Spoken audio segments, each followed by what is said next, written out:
ಈ ಸಾಮ್ಯ ನನಗೆ ಬಹಳ ಇಷ್ಟ. ಯಾಕೆಂದರೆ ಆ ತಂದೆ ಕ್ಯಾರೆಕ್ಟರ್ ಇದೆಯಲ್ಲ, ಅದು ತಪ್ಪಿ ಹೋದ ಮಗನ ಸಾಮ್ಯ ಅನ್ನುವುದಕ್ಕಿಂತ ಏನು ಆಂಗ್ಲ ಭಾಷೆಯಲ್ಲಿ ಹೇಳ್ತೀವಲ್ಲ, prodigal son, the parable of the prodigal ಸನ್.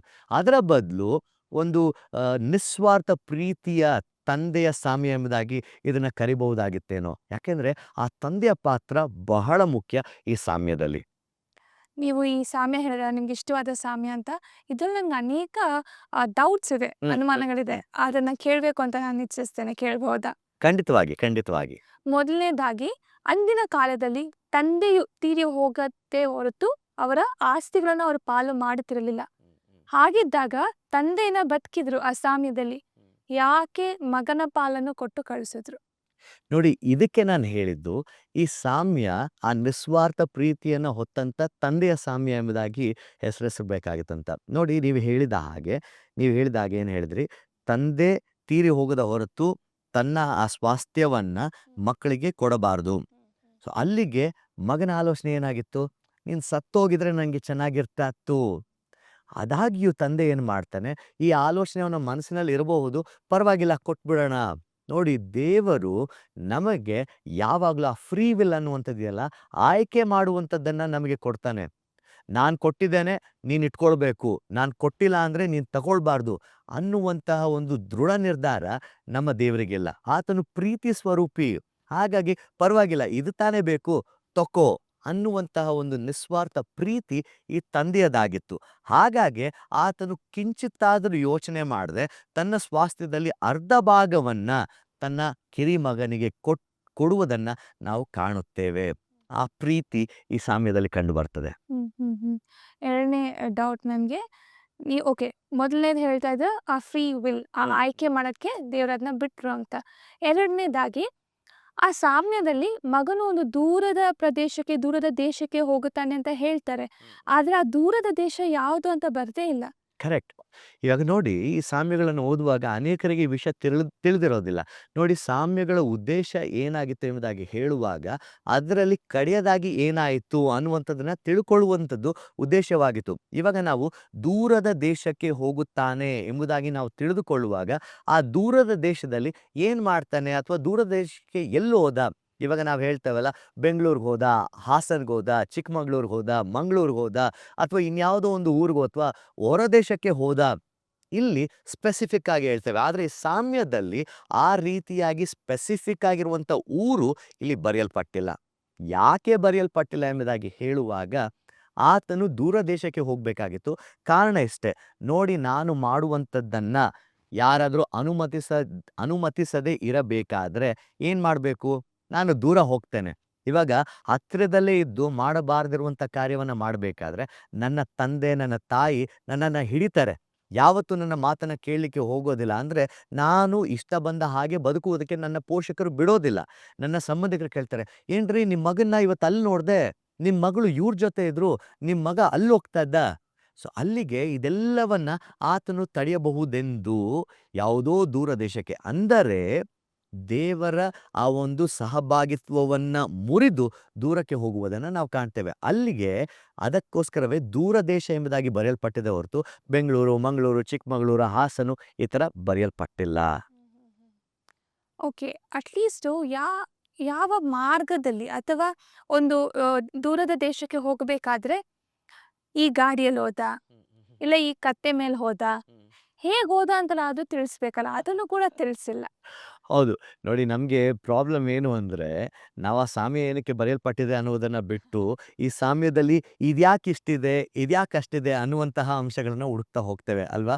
ಸಾಮಾನ್ಯವಾಗಿ ಇದರಲ್ಲಿ ತಪ್ಪೇನಿಲ್ಲ. ಆದರೆ ನೋಡಿ, ಗಮನಿಸಿ, ಆತನು ಹೇಗೆ ಪ್ರಯಾಣ ಮಾಡಿದನು, ಯಾವ ರೀತಿಯಲ್ಲಿ ಹೋದನು, ಅವನು ಒಂಟೆಯನ್ನು ಹತ್ತಿ ಹೋದನ ಅಥವಾ ಕತ್ತೆಯನ್ನು ಹತ್ತಿ ಹೋದನ, ಅಥವಾ ಆ ಸಮಯಕ್ಕೆ ಬೇರೆ ಯಾವುದಾದ್ರು ವಾಹನಗಳಿತ್ತ, ಅಥವಾ ನಡೆದುಕೊಂಡು ಹೋದನ, ಸ್ನೇಹಿತರ ಜೊತೆ ಹೋದನ, ಹೇಗೆ, ಇದೆಲ್ಲ ನಮಗೆ ಆತನು ಹೇಗೆ ಹೋದ ಎಂಬುದಾಗಿ ಗೊತ್ತಿಲ್ಲ.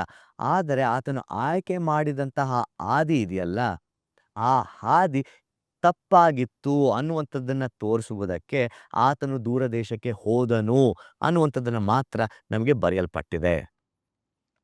ಮುಂದಿನ ಪ್ರಶ್ನೆ, ನೀವು ಆಲ್ರೆಡಿ ನಂಗೆ ಹೇಳ್ಬಿಟ್ಟಿದ್ದೀರಾ, ಬೇಡದಿರೋ ಅದನ್ನೆಲ್ಲ ನಮಗೆ ಡೌಟ್ಸ್ ಇದೆ ಅಂತ, ಆದರೂ ಕೇಳ್ತೇನೆ. ಇಲ್ಲ ನಾನು ಯಾಕೆ ಹೇಳ್ತಾ ಇದ್ದೀನಂದ್ರೆ, ನೋಡಿ ನಿಮ್ಮನ್ನ ನಾನು ಡಿಸ್ಕರೇಜ್ ಮಾಡಕ್ಕೆ ಇದನ್ನೆಲ್ಲ ನಾನು ಕೇಳ್ತಾ ಇಲ್ಲ. ಆದ್ರೆ ನಾವು ಅನೇಕ ಬಾರಿ ಗಮನ ಕೊಡುವಂತ ವಿಷಯವನ್ನ ಹೌದು, ಬಿಟ್ಟು ಹೌದು. ನಮ್ಮ ಗಮನ ಬೇರೆ ಎಲ್ಲೋ ಹೋಗ್ತದೆ ಅನ್ನುವಂತಕ್ಕೆ ಮಾತ್ರ ನಾನು ಈ ಒಂದು ಸಂಗತಿಯನ್ನು ಹೇಳ್ದೆ. ನನಗೆ ಅಂತ ಅಲ್ಲ, ನಮ್ಮ ವೀಕ್ಷಕರಿಗೆ ಇರಬಹುದಾದ ಹೌದು. ಪ್ರಶ್ನೆಗಳನ್ನು ನಾವು ಕೇಳಬೇಕು. ಎನಿ ಅದಕ್ಕೆ ಕ್ವೆಶ್ಚನ್, ಕೇಳಿ. ಯಾವುದೇ ಕ್ವೆಶ್ಚನ್ ಅಲ್ಲಿ ಅದು ಸಣ್ಣದು, ಚಿಕ್ಕದು, ಮುಖ್ಯ ಅಲ್ಲದೆ ಇರುವಂತದ್ದು ಆ ಥರ ಏನೂ ಇಲ್ಲ. ನೀವು ದಯಮಾಡಿ ಕೇಳಿ. ಸಾರಿ. ಸರಿ, ಮುಂದಿನ ಪ್ರಶ್ನೆ. ಆ, ಆ, ಆತನ ಆಸ್ತಿಯನ್ನು, ಹ್ಮ್, ಹ್ಮ್, ಅವನು ತೆಗೆದುಕೊಂಡ ಆಸ್ತಿಯನ್ನು ಅವನು ಹಾಳು ಮಾಡಿದನು ಅಂತ ನಮಗೆ ತಿಳಿದಿದೆ. ಹ್ಮ್. ಯಾವ ಯಾವ ರೀತಿಯಲ್ಲಿ ಅವನು ಹಾಳು ಮಾಡ್ತಾನೆ? ನೋಡಿ, ಇದಕ್ಕೆ ನಾವು ವಾಕ್ಯ ಭಾಗವನ್ನು ಓದಿಕೊಳ್ಳುವಂಥದ್ದು ಬಹಳ ಉತ್ತಮ. ಲೂಕನ ಸುವಾರ್ತೆ 15ನೇ ಅಧ್ಯಾಯದಲ್ಲಿ ನಾವು ಓದಿಕೊಳ್ಳುವಾಗ ಆತನು ಕೆಲವೊಂದು ವಾಕ್ಯಗಳನ್ನು ನಾವು ಓದಿಕೊಳ್ಳೋಣ. ಅಪ್ಪ 12ನೇ ವಾಕ್ಯ, ಅಪ್ಪ ಆಸ್ತಿಯಲ್ಲಿ ನನಗೆ ಬರತಕ್ಕ ಪಾಲನ್ನ ಕೊಡು ಅಂತ ಕೇಳ್ಬಿಡ್ತಾನೆ. ಇದಾದ ನಂತರ 14ನೇ ವಚನದಲ್ಲಿ ಹೇಳುತ್ತೆ, ಹೀಗೆ ಅವನು ಎಲ್ಲಾ ಹಾಳು ಮಾಡಿಕೊಂಡ ಮೇಲೆ 13ನೇ ವಚನ ಹೇಳುತ್ತೆ, ಸ್ವಲ್ಪ ದಿವಸದ ಮೇಲೆ ಆ ಕಿರಿಮಗನು ಎಲ್ಲಾ ಕೂಡಿಸಿಕೊಂಡು ದೂರ ದೇಶಕ್ಕೆ ಹೊರಟು ಹೋಗಿ ಅಲ್ಲಿ ಪಟಿಂಗನಾಗಿ ಬದುಕಿ ತನ್ನ ಆಸ್ತಿಯನ್ನ ಸೂರೆ ಮಾಡಿಬಿಟ್ಟನು. ಇಲ್ಲಿ ಪಟಿಂಗನಾಗಿ ಎಂಬುದಾಗಿ ಹೇಳುವಾಗ ಅದು ಯಾವುದಾದ್ರೂ ಅರ್ಥವನ್ನ ಹೊಂದಿರಬಹುದು, ಆದ್ರೆ ಸರಿಯಾದ ಅರ್ಥವನ್ನ ಮಾತ್ರ ಹೊಂದಿರುವುದಿಲ್ಲ. ಅಂದ್ರೆ ಏನಂತೆ, ನಾವು ಕೆಟ್ಟ ಕಾರ್ಯಗಳಿಗೆ ಆತನು ಉಪಯೋಗಿಸಿರಬಹುದು. ಎಷ್ಟು ಕೆಟ್ಟ ಕಾರ್ಯ ಆಗತ್ತೆ ಅಂದ್ರೆ, ಆ ಪಟ್ಟಿಂಗ ಅನ್ನುವಂತಹ ಒಂದು ಪದ ಇದೆಯಲ್ಲ, ಅದು ಬಹಳ ಕ್ರೂರವಾಗಿರುವಂತಹ ಪದ. ಆ ಮಟ್ಟಿಗೆ ಆತನು ಬದುಕಿದ್ದಾನೆ, ಸೂರೆ ಮಾಡಿದ್ದಾನೆ ಅನ್ನುವಂಥದ್ದನ್ನು ನಾವು ಕಾಣ್ತೇವೆ. ಅಲ್ಲಿಗೆ ಒಳ್ಳೆ ಕಾರ್ಯಗಳಿಗೆ ಮಾತ್ರ ಆತನು ಉಪಯೋಗಿಸಿಲ್ಲ. ಒಟ್ಟಿನಲ್ಲಿ ಅವನಿಗೇನು, ಆತನು ಮಜಾ ಮಾಡಬೇಕಾಗಿತ್ತು, ಆತನು ಆಚರಿಸಬೇಕಾಗಿತ್ತು. ಅಯ್ಯೋ ನನ್ನ ಹತ್ರ ದುಡ್ಡಿದೆ, ಸರಿ ಸಂಭ್ರಮ ಮಾಡೋಣ ಅನ್ನುವಂಥದ್ದು ಆಲೋಚನೆ ಮಾತ್ರವೇ ಆತನದು ಆಗಿತ್ತು. ಈ ಆಸ್ತಿಯನ್ನು ಸೂರೆ ಮಾಡಿದ ಮೇಲೆ ಅವನ ಹತ್ರ ಏನಿಲ್ಲ. ಅದೇ ಕೆಲವು ದಿನಗಳಾದ್ಮೇಲೆ ಒಂದು ವಾಕ್ಯದಲ್ಲಿ ಬರ್ದಿದೆ, ಅವನು ಬುದ್ಧಿ ಬಂದ ಮೇಲೆ ಅಂತ. When he came to a senses ಅಂತ ನಾವು ಇಂಗ್ಲೀಷಲ್ಲಿ ಹೇಳ್ತೇವೆ. ಆ ಪರಿಸ್ಥಿತಿಯ ಬಗ್ಗೆ ಸ್ವಲ್ಪ ನಮ್ಗೆ ಹೇಳ್ತೀರಾ? ನೋಡಿ, when he came to his senses ಅಂದ್ರೆ ಆತನಿಗೆ ಪಶ್ಚಾತ್ತಾಪ ಆದ ನಂತರ ಯಾಕೆ ಬಂದಿರಬಹುದು ಎಂಬುದಾಗಿ ನೋಡುವಾಗ, ಆತನಲ್ಲಿ ಎಲ್ಲ ದುಡ್ಡು ಖಾಲಿ ಆಯಿತು ಅನ್ನುವಂಥ ಕಾರಣಕ್ಕೆ ಆತನು ಪುನಃ ತಿರುಗಿ ಬರಲಿಲ್ಲ. ಎರಡನೇ ಕಾರಣ ನಾವು ನೋಡುವಾಗ, ಅಲ್ಲೆಲ್ಲೋ ಒಂದು ಕಡೆ ಬರಗಾಲ ಇತ್ತು, ಆ ಒಂದು ದೇಶದಲ್ಲಿ ಬರಗಾಲವಿದ್ದ ಕಾರಣ ಆತನು ಪುನಃ ತಿರುಗಿ ಬಂದ ಅನ್ನುವಂಥದ್ದಲ್ಲ. ಈ ಮೂರನೇ ಕಾರಣವನ್ನು ನೋಡಬೇಕಾದ್ರೆ, ಆತನು ಅಗತ್ಯತೆಯಲ್ಲಿದ್ದ, ಅದಕ್ಕಾಗಿ ವಾಪಸ್ ಬಂದ, ಅದಕ್ಕಾಗಿ ಪಶ್ಚಾತ್ತಾಪ ಪಟ್ಟ ಅಲ್ಲ. ಆತನು ಅಲ್ಲಿ ಒಂದು ಆ ಹಂದಿ ತಿನ್ನುವಂತಹ ಹೌದು. ಅಥವಾ ಹಂದಿಯನ್ನ ಮೇಯಿಸುವಂತಹ ಕೆಲಸದಲ್ಲಿ ಆತನು ಇರ್ತಾನೆ. ಸೊ ಇದು ಯಹೂದ್ಯರಿಗೆ ವಿರುದ್ಧವಾಗಿರುವಂಥ ಕಾರ್ಯ, ಕೆಲಸ. ಅದನ್ನು ನಾನು ಮಾಡಬಾರ್ದು, ಅದಕ್ಕೆ ನಾನು ಪಶ್ಚಾತ್ತಾಪ ಪಟ್ಟೆ ಅಲ್ಲ. ನಾನು ಹಸಿದು ಸಾಯ್ತಾ ಇದ್ದೇನೆ, ಆ ಒಂದು ಕಾರಣಕ್ಕೆ ಆತನು ಬರಲಿಲ್ಲ. ಮತ್ತೊಮ್ಮೆ ನಾವು ಮತ್ತೊಂದು ಕಾರಣವನ್ನು ನೋಡಬೇಕಾದ್ರೆ, ಬೇರೆ ಯಾರು ಆತನಿಗೆ ಬೇಕಾಗಿರುವುದನ್ನು ಕೊಡ್ಲಿಲ್ವಲ್ಲ ಅನ್ನುವಂಥ ಕಾರಣಕ್ಕೆ ಬರಲಿಲ್ಲ. ಇಲ್ಲಿ ಆತನು ನೆನೆಸಿಕೊಳ್ಳುವಂಥದ್ದು ಒಂದೇನೆ. ಒಂದೇನೆ ಅನ್ನುವುದಕ್ಕಿಂತ ಹೆಚ್ಚಾಗಿ ಆತನು ನೆನೆಸಿಕೊಳ್ಳುವಂಥದ್ದು ಒಬ್ಬರನ್ನ, ತನ್ನ ತಂದೆಯನ್ನ. ಆ ವಾಕ್ಯ ಭಾಗವನ್ನು ನಾವು ಓದಿಕೊಳ್ಳಬೇಕು. ಲೂಕನ ಸುವಾರ್ತೆ 15ನೇ ಅಧ್ಯಾಯದಲ್ಲಿ ನಾವು ನೋಡಿಕೊಳ್ಳುವಾಗ ಆ ವಾಕ್ಯ ಬಹಳ ಸುಂದರವಾಗಿ ನಮಗೆ ತಿಳಿಸ್ತದೆ ಆತನ ಮನಸ್ಥಿತಿ ಹೇಗಿತ್ತು. ಆತನು ಇದೆಲ್ಲವನ್ನ ಕಳೆದುಕೊಂಡ ನಂತರ 17ನೇ ವಾಕ್ಯದಲ್ಲಿ ಹೇಳುತ್ತೆ, ಆಗ ಅವನಿಗೆ ಬುದ್ಧಿ ಬಂದು, ಕೇಮ್ ಇನ್ ಟು ಸೆನ್ಸಸ್. ಅವನು, ನನ್ನ ತಂದೆಯ ಬಳಿಯಲ್ಲಿ ಎಷ್ಟೋ ಮಂದಿ ಕೂಲಿ ಆಳುಗಳಿಗೆ ಬೇಕಾದಷ್ಟು ಆಹಾರವದೆ. ನೋಡಿ, ತಂದೆಯನ್ನ ನೆನೆಸ್ಕೊಳ್ತಾನೆ. ಬೇರೆ ಯಾರ ಬಳಿ ಬೇಕಾದ್ರೂ ಹೋಗ್ಬೋದಾಗಿತ್ತು, ಹಣವಿದ್ದವರು ಬಹಳ ಜನ ಇದ್ರು. ಅದೇ ಕೆಲಸವನ್ನ ಆತನು ಮಾಡ್ತಾ ಇದ್ದ, ಯಾರೋ ಒಬ್ಬರ ಹಂದಿಗಳನ್ನ ಮೇಯಿಸ್ತಿದ್ದ. ಆದ್ರೆ ಈಗ ಆ ವಾಕ್ಯ ಹೇಳ್ತಾ ಇದೆ, ನನ್ನ ತಂದೆಯ ಬಳಿಯಲ್ಲಿ. ತನ್ನ ತಂದೆ ಆತನಿಗೆ ನೆನಪಾಗುತ್ತಾನೆ, ಅದಕ್ಕಾಗಿ ಆತನಿಗೆ ಬುದ್ಧಿ ಬಂತು ಅನ್ನುವಂಥದ್ದನ್ನ ನಾವಿಲ್ಲಿ ಅರ್ಥ ಮಾಡಿಕೊಳ್ಳಬಹುದು. Okay, okay. ಆ, ಮುಂದಿನ ಸೀನ್ ಅಂತ ನಾವು ಹೇಳ್ಬೋದು ಈ ಸಮಯದಲ್ಲಿ. ಅದರಲ್ಲಿ ಮಗನು ದೂರದಲ್ಲಿದ್ದಾಗಲೇ ತಂದೆ ಏನಂತೆ ನೋಡಿ ಓಡಿ ಹೋಗ್ತಾನಂತೆ. ಇದನ್ನ ಅರ್ಥ ಮಾಡ್ಕೊಳಕ್ಕೆ ಕಷ್ಟ. ಆಸ್ತಿಯನ್ನು ತೆಗೆದುಕೊಂಡು ಹೋಗಿದ್ದಾನೆ, ಅದನ್ನು ಹಾಳು ಮಾಡಿದ್ದಾನೆ, ಇವಾಗೇನೋ ಪಶ್ಚಾತ್ತಾಪ ಪಟ್ಟು ಬಂದಿರಬಹುದು, ಆದರೂ ಅಷ್ಟೊಂದು ಪ್ರೀತಿ ಹೇಗೆ ತೋರಿಸೋದು? ನೋಡಿ, ಇದನ್ನ ಅರ್ಥ ಮಾಡಿಕೊಳ್ಳುವುದು ಬಹಳ ಸುಲಭ. ನಾನು ಹೇಳಿದ್ನಲ್ಲ, ತಂದೆಯ ನಿಸ್ವಾರ್ಥ ಪ್ರೀತಿ ಎಂಬುದಾಗಿ ಈ ಸಾಮ್ಯವನ್ನ ನಾವು ಕಾಣಬಹುದು. ನೋಡಿ, ಈ ವಾಕ್ಯವನ್ನು ಅವನು ತನ್ನ ಮನಸ್ಸಿನಲ್ಲಿ ಅಂದ್ಕೊಳ್ತಾನೆ ಆಯ್ತಾ, ನಾನು ಹೋಗಿ ನನ್ನ ತಂದೆ ಹತ್ರ ಇದನ್ನೆಲ್ಲ ಹೇಳಬೇಕು ಅಂದುಕೊಂಡಿದ್ದೇನೆ ಅನ್ನುವಂಥ ರೀತಿಯಲ್ಲಿ ಆತನು ಅಂದುಕೊಂಡು ಅಲ್ಲಿಂದ ಹೊರಡುವಂಥದ್ದನ್ನು ನಾವು ಕಾಣ್ತೇವೆ. ಅಲ್ಲಿಂದ ಹೊರಟ ನಂತರ 19ನೇ ವಾಕ್ಯದಲ್ಲಿ ಹೇಳುತ್ತೆ, ನನ್ನನ್ನು ನಿನ್ನ ಕೂಲಿಯಾಳುಗಳಲ್ಲಿ ಒಬ್ಬನಂತೆ ಮಾಡು ಎಂದು ಹೇಳುವೆನು ಅಂದುಕೊಂಡು ಎದ್ದು ತನ್ನ ತಂದೆಯ ಕಡೆಗೆ ಬಂದನು.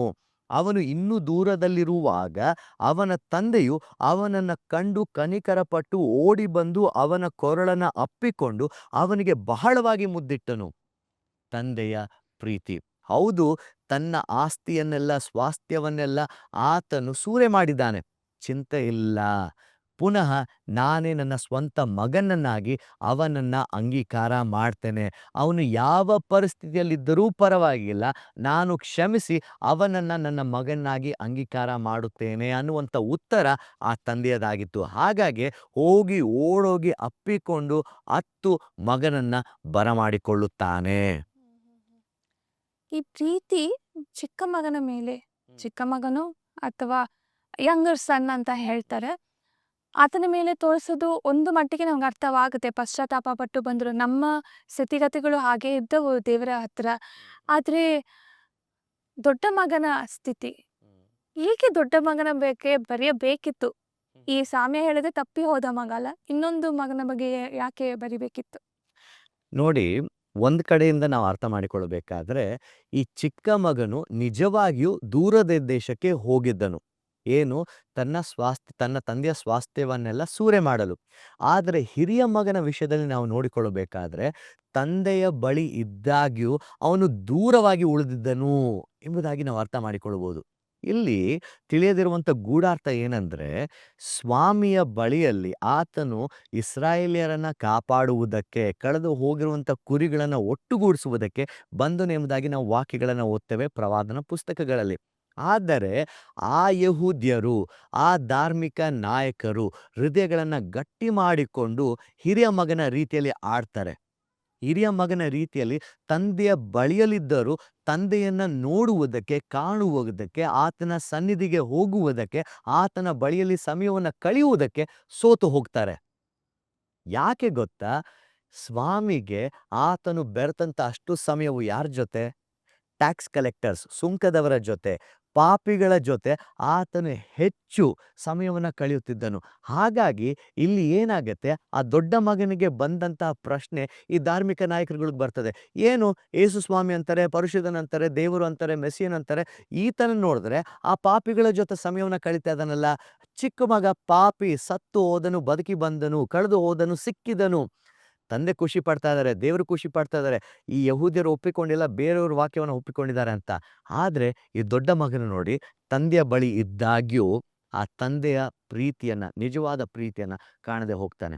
ತಂದೆಯ ಬಳಿಯಲ್ಲಿ ಇರುವಾಗ ತಂದೆಯಲ್ಲಿ ಏನೇನು ಇತ್ತೋ ಅದೆಲ್ಲವೂ ದೊಡ್ಡ ಮಗನಿಗೆ ಸಿಗ್ತಾ ಇತ್ತು, ಸಿಗತ್ತೆ.